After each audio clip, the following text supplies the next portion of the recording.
যদি আপনি গরিব ঘরে জন্মগ্রহণ করেন, এটা আপনার ভুল নয়। যদি আপনি গরিব হয়ে মৃত্যুবরণ করেন, that is your great mistake. এটা আপনার চরম ভুল। আপনি যদি গরিব ঘরে জন্মগ্রহণ করে নিজের ভাগ্যকে দোষারোপ করে ঘরে বসে থেকে নিজেকে অপদার্থ হিসেবে গড়ে তুলুন, এই ভিডিওটি আপনার জন্য।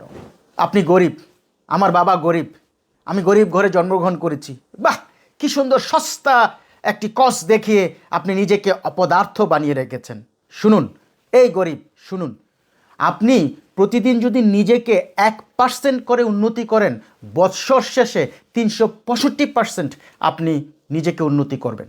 আপনি গরিব, ভাগ্যকে দোষারোপ করছেন, কিন্তু নিজের যে এই ডিজিটাল যুগে স্কিল ডেভেলপমেন্ট করতে হবে, কোনো না কোনো কিছু শিখতে হবে, সেটা আপনার মাথায় নাই।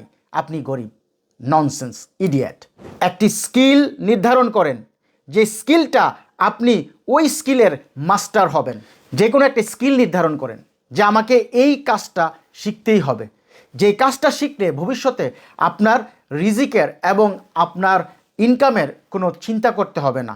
তাই প্রতি মুহূর্তে সেই স্কিলটাকে নিয়ে কাজ করুন, শেখার চেষ্টা করুন। গরিবী হালত কখনোই থাকবে না ইনশাআল্লাহ। কোনো কাজকে ছোট করে দেখবেন না। যখনই দেখবেন সেখানে সুযোগ আছে কাজ করার, ওই সুযোগ গ্রহণ করে নিজেকে সামনের দিকে এগিয়ে নিয়ে যান। পরিবারের সদস্যদেরকে বোঝা না ভেবে প্রেরণা ভাবুন। আগামী 5 বছরের লক্ষ্য নির্ধারণ করুন। আগামী 5 বছরের পর নিজেকে কোথায় দেখতে চান, নিজের কি কি সম্পদ আপনি দেখতে চান, সেই লক্ষ্য নির্ধারণ করে সেইভাবে কাজ করুন, এগিয়ে চলুন সমৃদ্ধির লক্ষ্যে, উন্নতির লক্ষ্যে। মনে রাখবেন, এই পৃথিবীতে কেউ কারো নয়। আপনার প্রতিটি সমস্যা আপনার একাই মোকাবেলা করতে হবে।